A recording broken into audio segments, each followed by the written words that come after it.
We are continuing our ABC series on the Gospel of John, which we started last week, in which we took a look at John chapter 1, 2, and 3 with some special emphasis on the prologue of John's Gospel.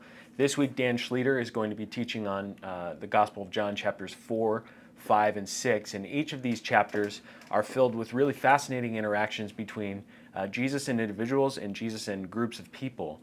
John 4 is, of course, about Jesus and the woman of Samaria, and ultimately an entire Samaritan village which begins to believe in him as the Messiah.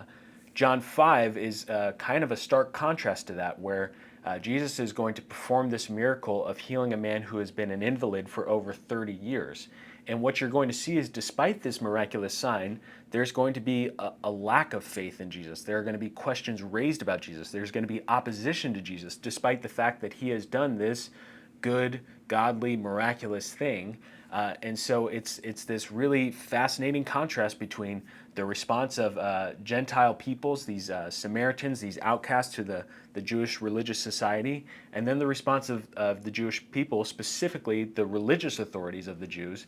And that's a deliberate contrast that John is setting up for us. And then John chapter 6 is the story of Jesus feeding the 5,000. Ultimately, again, you're going to see that despite the miracles Jesus is working in the midst of Israel, there's going to be a decided lack of faith and a lack of faithful response to his teaching, to what he says about himself. When he calls himself the bread of life, people are going to react poorly to that and ultimately leave. And so John 4, 5, and 6 are really, really important for setting up a major theme that at least I believe it's a major theme in John's Gospel, the relative unimportance of the signs that Jesus performs, because those aren't going to be the things that create and sustain faith. It's going to be belief in the word of Jesus, the words that Jesus says about himself, about God, the testimony of faith around Jesus. That's what's consequential. That's what creates and sustains faith, as you see it in John's Gospel. That's what indicates faith, whereas signs seem to not do the opposite, but they don't seem to bear the fruit you would expect. Jesus does a number of miraculous things, and each time there seems to be a somewhat negative response to him that follows in the chapter.